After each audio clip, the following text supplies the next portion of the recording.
I've acquired a new sitplec.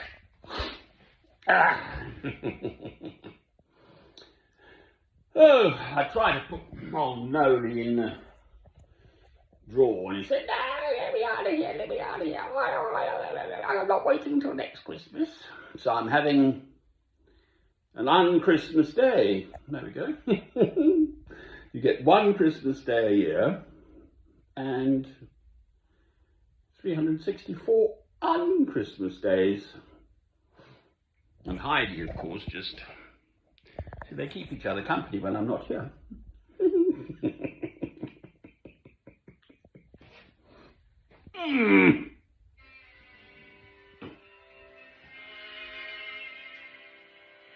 There's a sugar. It is rather beautiful. Sad though.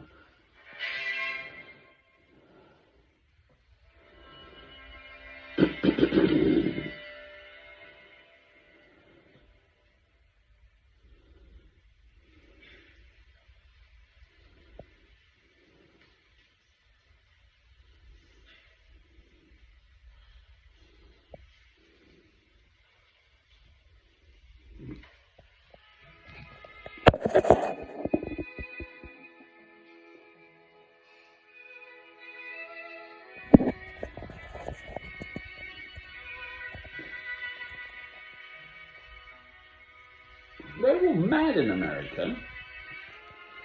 This right to bear arms, this youngster of 18, for heaven's sake.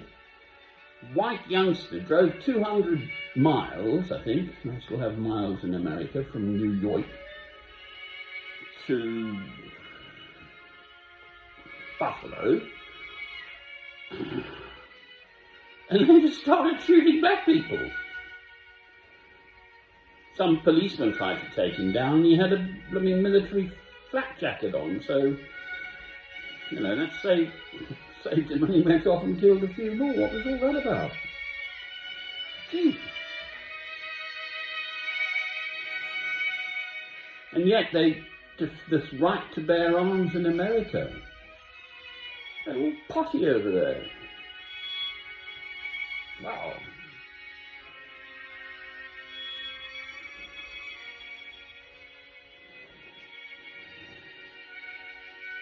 And the other one's abortion. A woman's, well, no, this is on a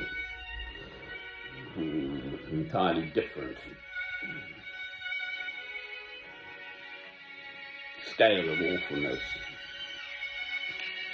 And as old as the hills, as long as there has been mankind in this earth. This question, man-woman thing. And abortion. The right to control one's own body. What about the right of the child to be born?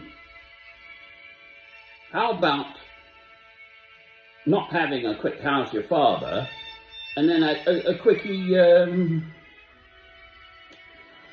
know, after the day after pill or something? Yes, rape, right, definitely. And if there are medical complications, yes. Those two big reasons. You know, look at matters differently.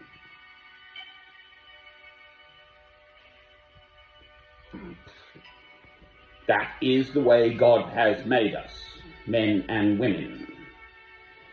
If you have consensual physical sexual relations, then both of you are responsible for what happens next. And to have a quickie abortion is murder.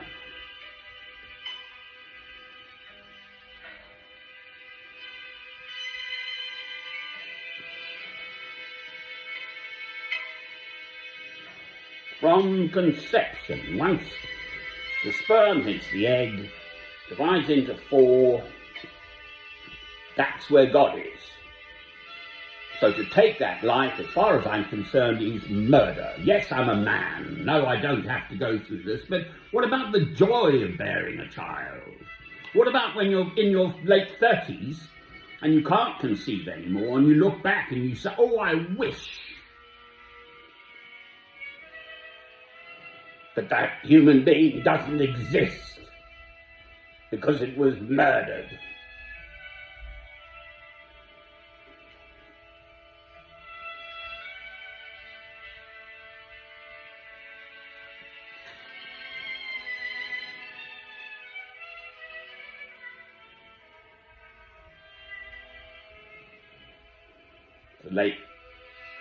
No, it's not a late string quartet, it's a string quintet, I think. Late string quartet is Beethoven I'm thinking of. What a surprise. This is the sort of slow movement, it's rather beautiful. I don't like the whole thing so much, but here we go. That's it. Yep. Right, having got that off my chest. It comes of living alone, I think, doesn't it? My neighbour here, he's got an old husky dog. He walks every day, morning and evening, as one does, slowly round our nice little green grass square here. And he was just 65 yesterday, so John was his name. Just a local chap. Nice chap, I like him. Anyway, he's got 10 grandchildren, 3 daughters. His son committed suicide though too. Last year, I think, during COVID, at the age of 29, and my son would have been 29 too. Well, to lovely Kelly, who's saying, put it behind me, you know, move on, sort of thing, stop grieving. Well, yes, I get that. And I have got on with my life, in fact. But, no, until my death, I will not forget my son, Robert Francis. No. My hair and my beard I never cut. No, I don't think about him all day, every day, for heaven's sake. But it has totally transformed the whole of my life for the next 32 years. It's totally, utterly, completely different because I'm a family chap at heart. Instead of rattling around in this place alone, I would love to have it filled with the sound of music and laughter and the smell of baking bread and all that stuff and the patter of little feet. I'll never be a father now, not at my age.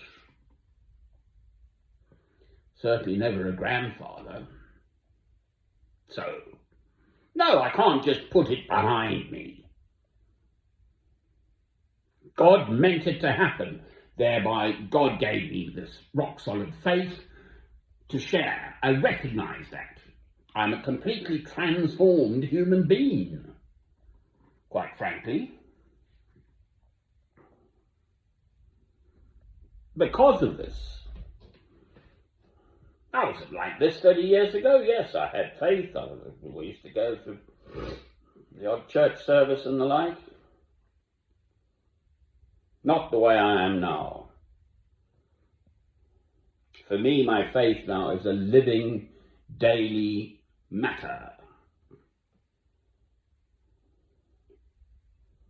So that is the wonderful, glorious blessing God has given me through my own personal tragedy. Well, I have to recognize it. No, I do not want to just keep on and on and on about it. And hopefully I don't just do that. I blether on about all sorts of stuff. Acres of my films around. But I'm speaking in this world now as a grown man, still more or less in my full strength of spirit anyway. The old bod's getting a bit creaky. As a Christian in the world as it is. This is what God intended. I accept and recognize His will for me to first give me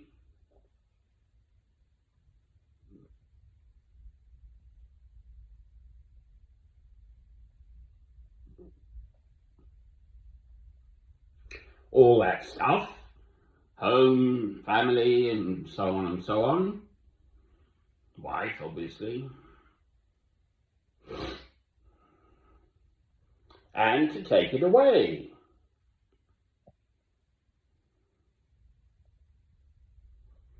I've got 2 of these chairs now. Both of them have been thrown out, but they're good solid bits of wood. They're heavy. So I've got a new sit plaque here. I can see my copper kettle. I can sit here waiting for it to boil because it hasn't got a whistle or anything. So there we are. Life goes on, yes. Well, so hopefully do we all. Till the end of the road, for heaven's sake. I watched this lovely film again yesterday. I've seen it many times now, but Monsignor Quixote, so with Alec Guinness and Liam Kern. And it's just beautiful dialogue, and they're just discussing, Liam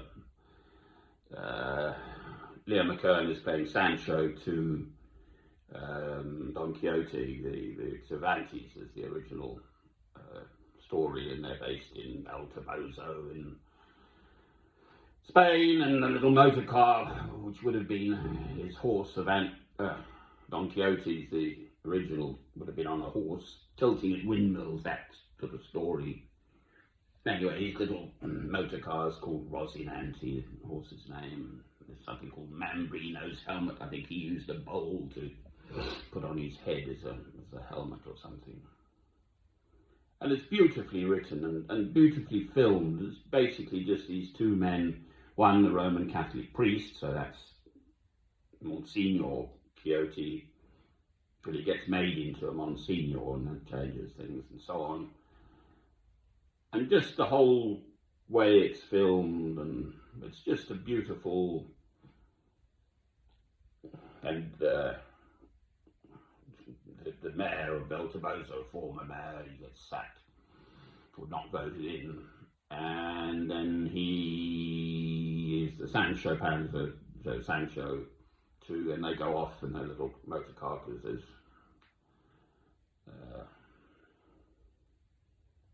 And it's just a charming, beautifully filmed, gentle discussion by 2 very good actors playing out these roles. The dialogue's beautiful and everything. It's just a lovely film. So there we are. What's next?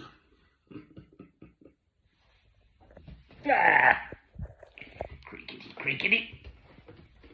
So, I've now got a chair in my little room. Nice new chair. Well, it's got a hole in the back. Never mind. Oh, no, it's nice to be